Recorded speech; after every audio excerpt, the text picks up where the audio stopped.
আর এই মুহূর্তে যে খবর দিয়ে শুরু করব তা ভয়াবহ। ভরা স্টেশনে আকরা সন্তোষপুরে যুবককে পিটিয়ে খুন।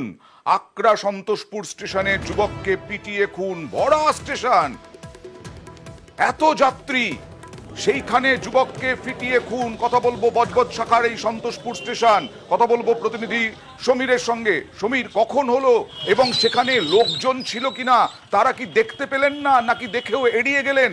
দেখো, এই যে মহেশতলা সন্তোষপুর, এই যে বজবজ শিয়ালদা বজবজ যে শাখার যে একটার সময় যখন ট্রেন আসে, সেই সময় যুবক টিকিট কাউন্টারে টিকিট নেই বলে দাঁড়িয়েছিল।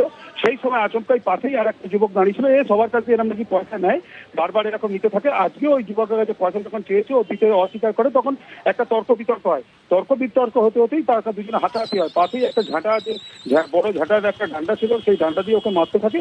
মারতে থাকলে ওর অচৈতন্য হয়ে পড়ে যায়। তখন অচৈতন্য পড়ে গেলেই তখন এলাকার যারা স্টেশনে যারা ছিল তারা সবাই ওকে ধরে ফেলে। তখন ওকে তো উদ্যম মার দেয়, মার দিয়ে ওকে আটকে রেখে দেয় এবং যুবক অচৈতন্য হয়ে পড়ে। তাকে তখন জল টল দিয়ে এবং ডাক্তারখানায় নিয়ে যায়। তখন মৃত বলে ঘোষণা করে।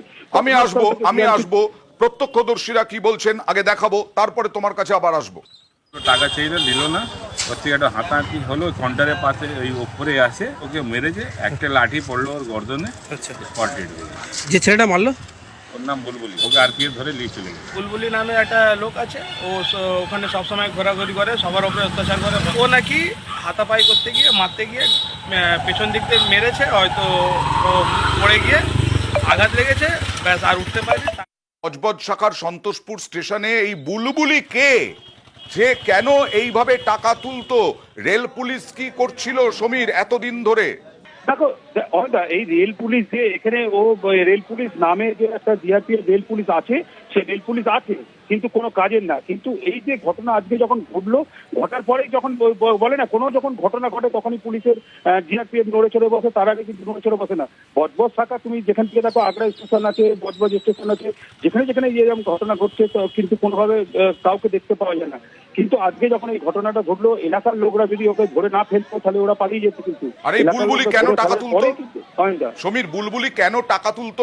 কেন টাকা তুলতো? কিসের কারণে টাকা তুলতো? এর মাথায় কার হাত আছে জানা যাচ্ছে না? এখনো পর্যন্ত জানা যায়নি। এই মহেশতলারই বাসিন্দার বলে জানা গেছে। আর যার মৃত্যু হয়েছে সে আজার এমডি আজার বলে জানা গেছে এবং সে গার্ডেন ডিজের বাসিন্দার, 25 বছর বয়স। সে এখনো তার পরিবারও জানতে পারেনি কি ঘটনা ঘটেছে। এবং যে ঘটনা ঘটছে, এর উপরে কারোর মাথার উপরে হাত নেই। এরকমই করে বারবার সবার কাছেই এরকম চাইতো আর সবাইকে এরকম মারতো। আজকে বড় একটা অঘটন ঘটে গেল।